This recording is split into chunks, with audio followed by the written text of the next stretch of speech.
느니라. 아멘. 할렐루야. 이 저녁 예배의 자리로 나오신 성도님들을 환영하고 축복합니다. 이 시간 하나님께서 우리를 예배의 자리로 부르신 줄 믿습니다.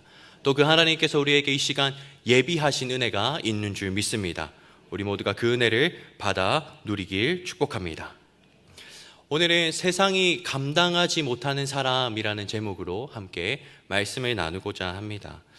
이 히브리서가 기록되었을 때 이 히브리서를 처음으로 받아서 읽었던 사람들은 1세기의 초대교회 성도들이었습니다. 이 초대교회 성도들은 이스라엘에 머물렀던 이들이라고 하기보다 유럽이나 소아시아 각지에 머물러 있던 초대교회 성도들이었습니다. 이 초대교회 성도들은 두 가지 박해의 상황에 놓여 살았습니다. 하나는 유대교로부터 오는 핍박이었습니다. 이 유대교인들이 이 예수님을 메시아로 인정하지 않으면서 예수 그리스도를 믿고 유대교에서 출교한 기독교인들을 핍박하기 시작했던 것입니다. 그들을 사회적으로 낮추고 또 그들을 어떤 세상 가운데서 인정해주지 않는 등의 핍박을 했습니다. 또 하나의 핍박은 로마로부터 있었던 박해입니다. 이 로마로부터 있었던 박해는 크게 두 가지의 박해가 있습니다. 하나는 우리가 한 번쯤은 들어보았을 만한 네로 황제의 박해입니다. 또 다른 한 가지 박해는 도미티아누스라는 황제가 기독교인들에게 가했던 박해입니다. 이 네로의 박해는 로마에 큰 화재가 발생했을 때 이 네로 황제가 이 화재에 대한 책임을 피해 가고자 로마의 기독교인들이 불을 질렀다라고 누명을 씌우면서부터 시작되었습니다. 또 도미티아누스의 박해는 도미티아누스 황제가 자신을 신이라고 여기며 신격화하고 또 자신을 숭배하는 황제 숭배를 강요하면서 시작되었습니다. 이 도미티아누스가 황제를 주라고 부르라고 그렇게 강요했는데 기독교인들은 그럴 수 없다고, 나의 주는 예수 그리스도밖에 없다고 고백하면서 황제 숭배를 거부했고 박해를 당하게 된 것입니다. 이러한 이유들에서 일어난 이 로마의 두 가지 박해는 공통적으로 매우 잔혹했습니다. 그리고 순교에 이르게 하는 박해였습니다. 이때 초대교회 성도들이 당했던 박해는 그리스도인들을 잡아다가 긴 장대에 매달아서 그들에게 기름을 끼얹은 다음에 밤이 되면 그들에게 불을 붙였습니다. 그리고 그들을 거리를 밝히는 횃불로 쓴 것입니다. 또 그들을 잡아다가 사지를 톱으로 자르기도 했고 맹수의 먹이로 던져주는 등 잔혹하고 끔찍한 박해가 1세기 초대교회 성도들에게 있었다라는 것입니다. 또 이들은 그뿐만 아니라 재산을 모두 몰수당하기도 했고 집을 빼앗기고 사회적으로 매장되기도 하고 감옥에 갇히기도 하는 등의 수많은 박해 가운데서 살고 있었습니다. 이러한 시대를 살아가고 있던 그 초대교회 성도들을 향해 오늘의 히브리서가 쓰이게 된 것입니다. 그리고 그 초대교회 성도들이 그 히브리서를 받아보면서 박해 속에서 그들의 믿음을 끝까지 지켜나간 것이죠. 그래서 오늘 함께 읽었던 본문 38절에 세상이 감당하지 못하느니라 라는 말씀 또한 이러한 배경 가운데서 쓰여지게 된 것입니다. 그래서 우리가 오늘 히브리서 11장의 본문을 통해 박해와 순교의 시대 가운데서도 끝까지 믿음을 지켰던 세상이 감당하지 못하는 그 믿음의 사람에 대해 살펴보면서 함께 은혜를 나누고자 합니다. 첫째로 세상이 감당하지 못하는 사람은 부활의 신앙을 가진 사람입니다. 35절의 말씀입니다. 여자들은 자기의 죽은 자들을 부활로 받아들이기도 하며 또 어떤 이들은 더 좋은 부활을 얻고자 하여 심한 고문을 받되 구차히 풀려나기를 원하지 아니하였으며. 아멘. 이 히브리서의 저자가 뭐라고 합니까? 여자들은 자기의 죽은 자들을 부활로 받아들였다라고 합니다. 말이 조금 어려운 것 같습니다. 이게 무슨 말이냐면 성경에는 죽었다 다시 살아난 사람들이 등장합니다. 특히 히브리서에서 지금 얘기하고 있는 부활의 사람들은 구약 시대의 사르밧 가부와 수넴 여인입니다. 이 사르밧 가부는 아들이 죽었을 때 엘리야를 통해서 그 아들이 다시 살아나고 그 아들을 마주했던 경험이 있는 사람입니다. 또 수넴 여인 또한 엘리야의 제자인 엘리사를 통해서 죽었던 아들이 다시 살아나는 경험을 했던 여인입니다. 그것을 히브리서의 기자가 말하고 있는 것입니다. 이처럼 여인들이 경험했던 몸의 부활에 대해 히브리서의 기자는 말하면서 더 나아가 무엇을 얘기하고자 하느냐, 그 몸의 부활보다 더 좋은 부활이 있다라고 얘기하는 것입니다. 심지어는 이 더 좋은 부활을 위해서 사람들이 고문을 받고 감옥에 갇힌다 할지라도 풀려나기를 원하지 않는다라고까지 합니다. 도대체 그 더 좋은 부활이 어떤 부활이길래 고문을 받고 감옥에 갇혀 있기를 마다하지 않는 것일까요? 이 더 좋은 부활에 대해서 다른 성경은 이렇게 말하고 있습니다. 요한계시록 21장 3절에서 4절까지의 말씀입니다. 내가 들으니 보좌에서 큰 음성이 나서 이르되 보라, 하나님의 장막이 사람들과 함께 있음에 하나님이 그들과 함께 거하시리니 그들은 하나님의 백성이 되고 하나님은 친히 그들과 함께 계셔서 모든 눈물을 그 눈에서 닦아주시니 다시는 사망이 없고 애통하는 것이나 곡하는 것이나 아픈 것이 다시 있지 아니하리니 처음 것들이 다 지나갔음이라. 아멘. 더 좋은 부활이란 땅에서 다시 살게 되는 땅의 부활이 아닙니다. 땅에서 죽었다 다시 살게 되는 부활은 시간이 조금 더 흐르면 또 한 번 더 죽게 되는 소생하는 정도의 부활입니다. 그러나 히브리서의 기자가 진짜 말하고자 하는 그 더 좋은 부활은 땅의 부활이 아닌 영원히 사는 부활, 하나님의 나라에서 다시 살게 되는 그 부활을 말하고 있는 것이죠. 부활, 이 더 좋은 부활 후에 우리가 가게 될 하나님의 나라, 천국은 어떤 곳입니까? 우리가 봤던 요한계시록의 말씀과 같이 하나님의 집에서 하나님과 함께하는 장소입니다. 또한 그곳에서 주님이 우리의 모든 눈물을 닦아주십니다. 그곳에는 더 이상 사망과 애통과 슬픔이 없으며 그곳 가운데서 하나님과 함께하는 영원한 삶을 누리게 되는 것입니다. 그러니 이 부활의 신앙을 가졌던 초대교회 성도들이 장차 다가올 부활을 바라보면서 그들 앞에 놓여 있었던 고문과 박해와 핍박과 생명의 위협 가운데에서 믿음을 끝까지 지켜 나갈 수 있었던 것입니다. 또한 이 부활의 신앙이 특별히 대한민국 이 땅을 살아가고 있는 우리에게는 더 특별한 의미를 가지고 있습니다. 왜 그럴까요? 이 땅에 복음이 처음 전해질 때 부활의 신앙 위에서 복음이 시작되었기 때문입니다. 1885년 4월 5일 부활절 아침에 인천 제물포항으로 아펜젤러 선교사님과 언더우드 선교사님이 조선 땅을 들어오게 되셨습니다. 이때 아펜젤러 선교사님이 조선 땅을 밟으면서 이렇게 기도했습니다. 그 기도문이 양아진 선교사 묘역에 새겨져 있습니다. 사진 한번 보여주시겠어요? 네, 이번에 방문했던 양아진 선교사 묘역인데, 우리는 부활절 아침에 이곳에 왔습니다. 그날 사망의 권세를 이기신 주께서 이 백성을 얽어맨 결박을 끊으사 하나님의 자녀로서의 자유와 빛을 주시옵소서. 우리가 한 번쯤은 들어봤던 또 보았던 기도문입니다.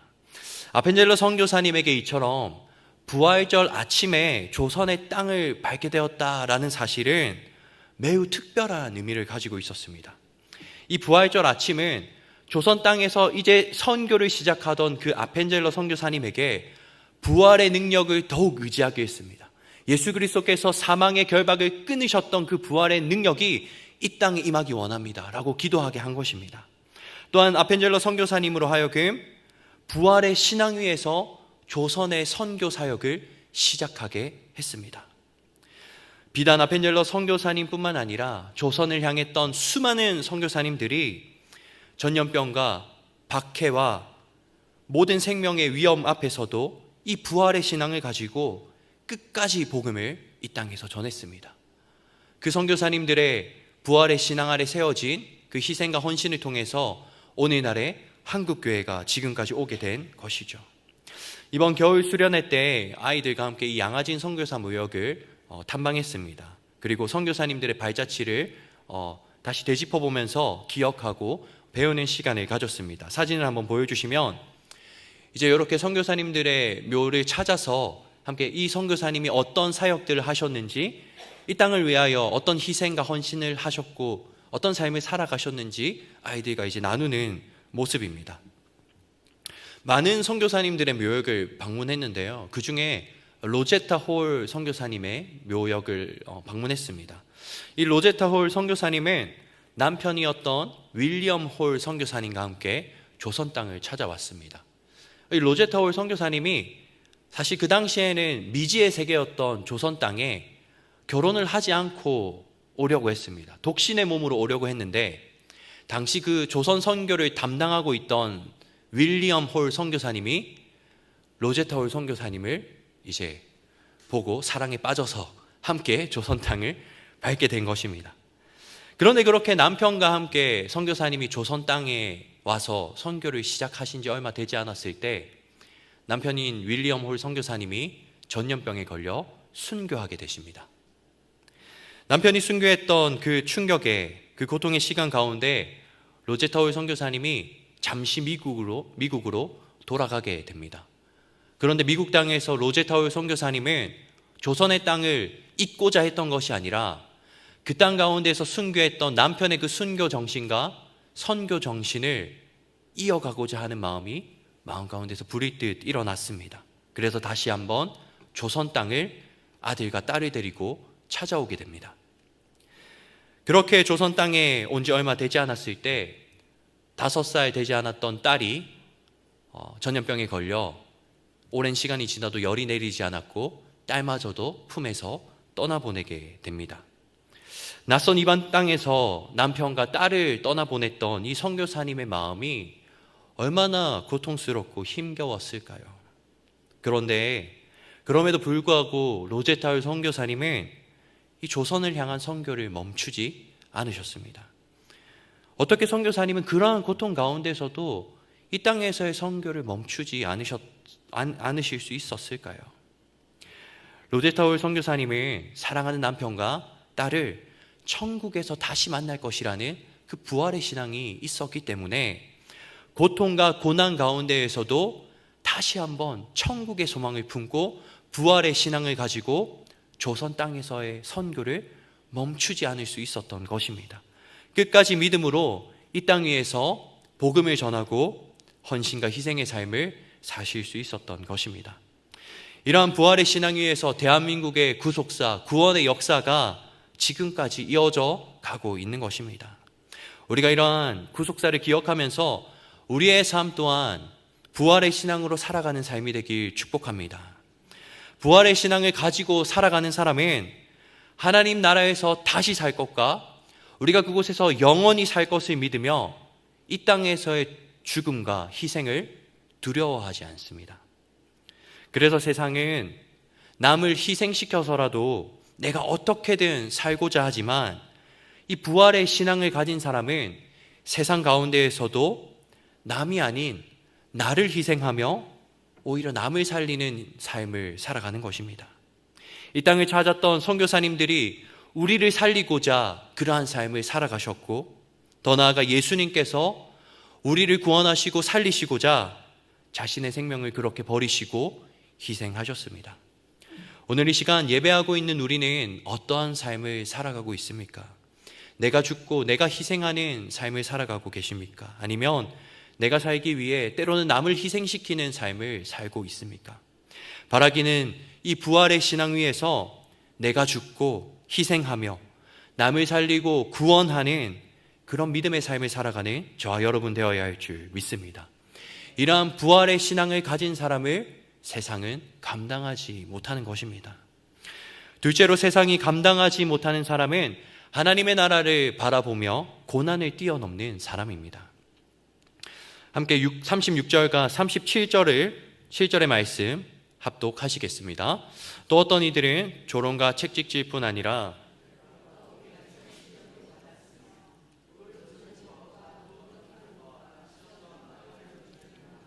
양과 염소의 가죽을 입고 유리하여 궁핍과 환난과 박대를 받았으니. 아멘. 36절의 말씀을 보여주시면 초대교회에 닥쳤던 박해의 현실은 이러했습니다.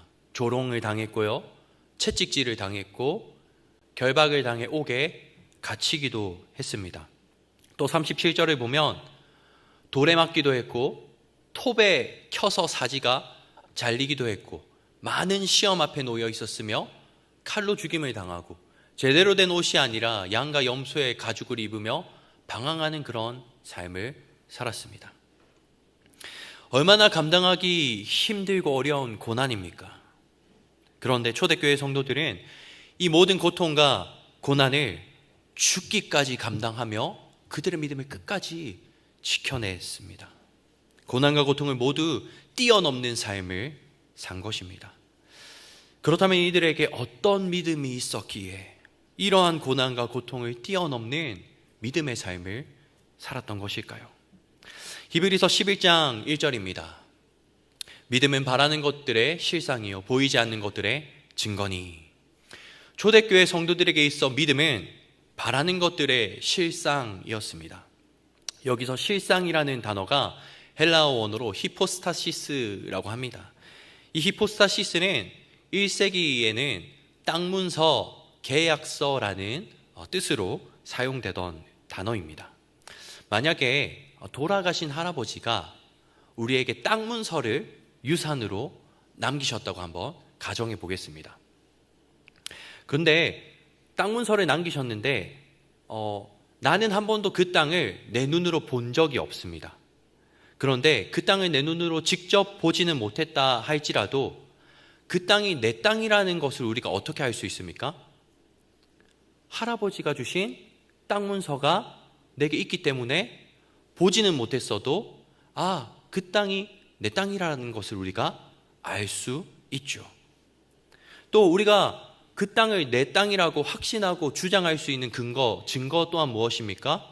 땅 문서입니다. 마찬가지입니다. 우리가 사는 날 동안에는 하나님의 나라 천국을 직접 눈으로 보지 못합니다. 그렇지만 우리는 땅 문서와 같은 이 믿음을 통해서 그 하나님의 나라를 바라볼 수 있게 되는 것입니다. 또한 그 천국에 내가 다시 살아 그곳에 거할 처소가 있음을 우리가 어떻게 확신할 수 있습니까? 믿음으로 확신할 수 있는 것입니다. 믿음이 우리에게 그 증거가 되어주는 것입니다. 초대교회 성도들에게는 이러한 믿음이 있었습니다. 하나님의 나라를 믿음으로 바라보는 그러한 믿음이 있었고 그곳에 자신이 거할 처소가 있다라는 그 증거의 믿음이 있었습니다. 그래서 이들은 고난 너머에 하나님의 나라를 바라보는 삶을 살았고 고통과 고난의 삶을 뛰어넘을 수 있었던 것입니다. 이번에 일본 비전 트립을 갔을 때 26성인 순교지라는 곳을 함께 방문했습니다. 사진으로 한번 보여주시면 이런 장소인데 저기 26명의 순교자들이 새겨져 있습니다. 이들은 일본 기독교 박해가 극심했을 때 순교했던 그런 순교자들입니다. 이들은 교토에서부터 사로잡혀서 처형장이 있었던 나가사키까지 1000km를 맨발로 걸어야만 했습니다. 그렇게 했던 이유는 일본이 많은 사람들에게 이들을 보며 예수를 믿으면 이렇게 된다라는 걸 보여주기 위함이었습니다. 그래서 이들이 1000km의 길을 걷는 동안 많은 사람들이 이들을 조롱하고 이들을 저주했습니다. 저 예수 믿는 것들, 예수 믿으면 저렇게 된다고 저주를 퍼부었던 것이죠. 또 이들이 걸었던 때는 겨울이었습니다. 그래서 그들의 발은 다 얼고 상할 수밖에 없었습니다. 사람들은 그렇게 이 순교자의 행렬을 보며 저들이 미련하다고, 저들이 멍청하다고 조롱했던 것입니다. 이러한 박해를 당했던 26명 중에는 10대의 소년들도 있었습니다. 사진 한번 보여주시면 이 가운데에 있는 동상의 키가 좀 작죠. 이게 바로 10대 순교자의 동상입니다. 이 소년이 1000km를 걸어서 마지막 처형장에 이르렀을 때 한 일본의 관리가 이 아이를 보고 측은한 마음에 지금이라도 예수를 믿지 않겠다라고 말하기만 한다면 내가 너를 여기서 풀어주고 내가 너를 양자로 삼아서 평생 부유하게 살게 해주겠다라고 제안을 했습니다. 이러한 제안에 이 소년이 뭐라고 대답했는지 아십니까? 이렇게 대답했습니다. 잠시뿐인 인생과 영원한 삶을 바꾸는 건 의미가 없어요. 그렇게 이 말을 남기고 이 소년은 순교했습니다. 고작 10대의 소년이었지만 이 소년에게는 하나님의 나라를 향한 분명한 믿음이 있었습니다. 그리고 그 믿음은 소년에게 그토록 험하고 고통스러웠던 고난의 시간을 뛰어넘게 했고 마침내 그를 영원한 삶에 이르게 했습니다.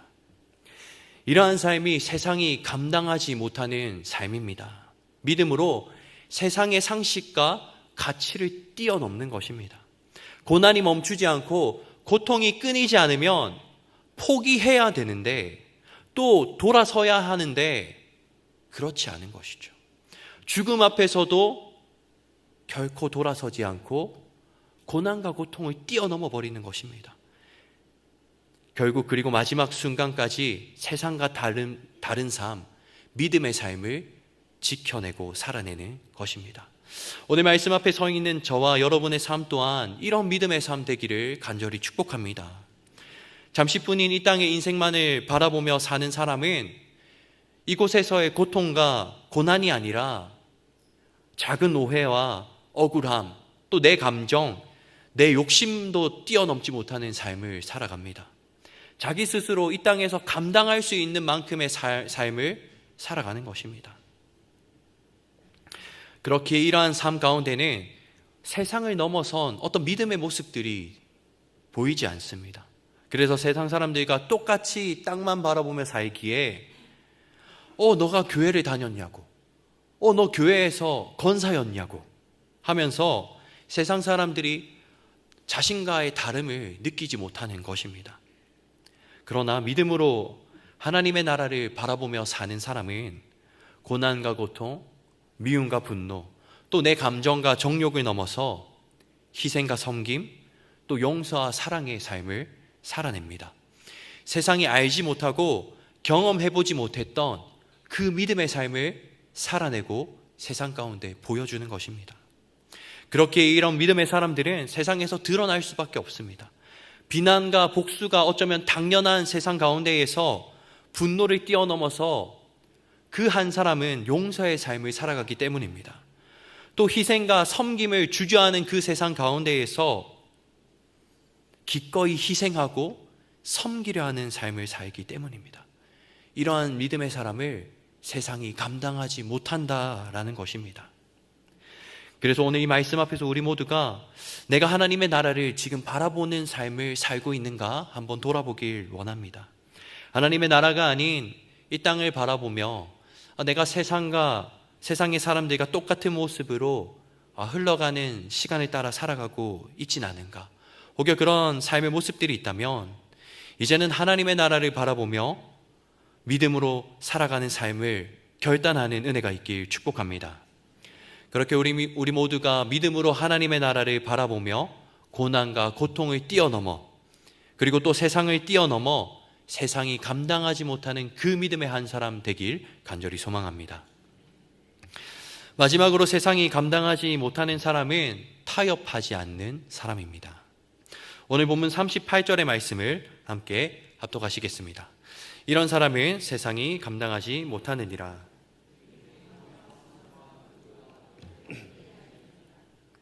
아멘. 여러분에게 있어 집은 어떤 곳입니까? 집은 보편적으로 일단 가장 큰 재산이기도 합니다. 또 집은 가장 편안한 장소이자 가족이 함께하는 공간이고 또 부모에게는 자녀를 양육하는 그런 공간입니다. 그런데 초대교회 성도들은 그러한 집을 박해로 인해서 모두 잃어버리게 되었다라는 것입니다. 그리고서 이제는 맹수의 위협과 더위와 추위, 그리고 굶주림이 도사리고 있는 광야와 산과 굴에서 정처 없는 생활을 하게 되었다는 것이죠. 이제는 이들이 광야와 산과 굴에서 밤낮을 보내야 합니다. 또 그곳에서 자신의 아이들을 돌보고 양육해야 합니다. 얼마나 이러한 삶이 고달프고 고단하고 고통스러웠을까요? 그런데 사실 이들은 산과 강야와 굴에서 나와서 얼마든지 다시 그들의 집을 되찾고 그들의 집으로 돌아갈 수 있었습니다. 어떻게 하면 그럴 수 있었느냐? 더 이상 예수를 믿지 않겠다라고 말하기만 하면 그 모든 삶을 회복할 수 있었습니다. 그들의 사회적 지위를 보장받을 수 있었고 다시금 그들의 자녀를 안정적인 환경에서 양육할 수 있었습니다. 그러나 초대교회 성도들은 고통과 고난 중에서도 이러한 믿음을 가지고 끝까지 강야와 산과 굴에서 살아갔습니다. 오늘 본문 이전 장인 히브리서 10장 39절의 말씀을 우리 함께 합독하시겠습니다. 10장 39절의 말씀입니다. 제가 봉독하여 드리겠습니다. 우리는 뒤로 물러가 멸망할 자가 아니요 오직 영혼을 구원함에 이르는 믿음을 가진 자니라. 아멘. 이들의 믿음이 어떠했습니까? 우리는 뒤로 물러서 멸망할 자가 아니요 오직 영혼 구원함에 이르는 믿음을 가진 자니라. 뒤로 물러서지 않고 오로지 영혼 구원에 이르는 믿음을 가졌다라는 것입니다. 타협하지 않는 믿음을 이들이 가지고 있었다라는 것이죠. 더 이상 예수를 믿지 않겠다라고 한마디만 하면 이전의 모든 것을 되찾을 수 있습니다. 그러나 내가 모든 걸 되찾을 수 있다 할지라도 그 삶에 예수 그리스도가 없다면 그 삶은 내게 있어 뒤로 물러가 멸망하는 삶이라는 것입니다. 그래서 나는 뒤로 물러갈 것이 아니라 타협할 것이 아니라 앞으로 나아가 영혼 구원에 이르겠다라고 하는 것이죠. 이번 일본 비전 트립에 다녀오면서 아이들과 후미의 체험을 했습니다. 사진 한번 보여주시겠어요? 후미에는 이러한 동상을 얘기합니다. 예수님의 성화가 그려진 동판인데 이 동판을 사람들 앞에 놓고 그리고 그것을 통해서 그리스도인들을 가려냈던 방법입니다. 저희 아이들도 이번에 이 후미의 체험을 했습니다. 다음 사진 보여주시면 이제 앞에 예수님이 그려진 동판을 놓고 이 앞에서 이것을 밟을 것인가 아니면 그저 지나칠 것인가 이렇게 체험하고 있는 장면입니다. 이 동판을 밟고 지나가면 이 사람은 그리스도인이 아니다라고 인정되어서 이전과 같은 삶을 살아갈 수 있습니다.